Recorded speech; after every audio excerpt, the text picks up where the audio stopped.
first of all, welcome everyone to my SPUC Inspire on Project Truth, where I hopefully inspire you all to sign up to Project Truth. Project Truth is the UK's largest pro-life youth outreach initiative, where we get a group of 20 or so young people together to take the pro-life message to the streets of Scotland. We focus on starting conversations with the public on the issue of abortion, and distributing information on the development of babies in the womb, crisis pregnancy support centres and post-abortive care centres for women who are suffering after their own abortions.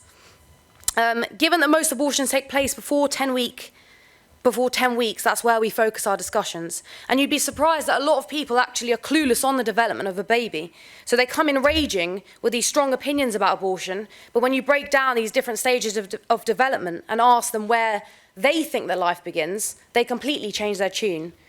And that's what Project Truth is really about. Having many fruitful discussions with men, women, young and old alike. And at our training day, Louise told us an analogy that really stuck with me. Unlike what the media wants you to believe, people aren't split down the middle into pro-life or pro-abortion choice. There's a huge mountain in the middle of people that haven't properly considered their own stance of abortion before, and instead they just go with what the media want us to believe. And they do genuinely believe that people like us are anti-woman, hateful, bigots. You've heard all these words before. And that's exactly why Project Truth works so well. We break down that stereotype by talking to the people.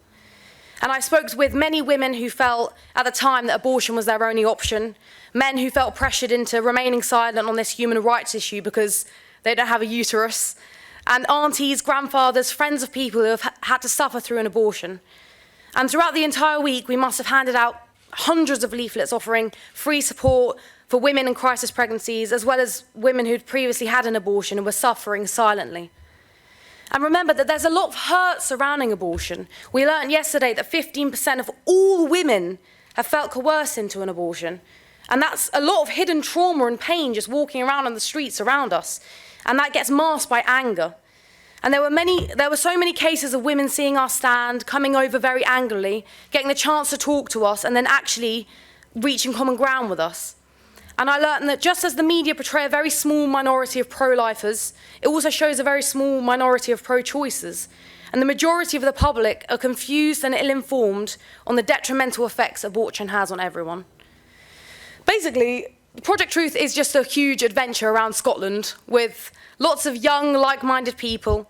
We visited Glasgow, Edinburgh, Perth, Dundee, Aberdeen, Motherwell, Dunfermline. And in the evenings, we all went out for dinner together. We shared our scary pro-choicer story of the day, played some very intense games of 21 Truths and Irish Snap, which Emmett was actually surprisingly very bad at, and had a few drinks and genuinely just had a good laugh.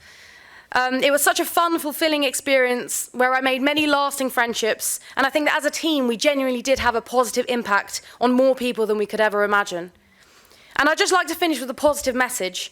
A lot of people in this room have been pro-life for way longer than I've even been alive, and I know that if we asked them, they would tell us that now, more than ever, things are on the up.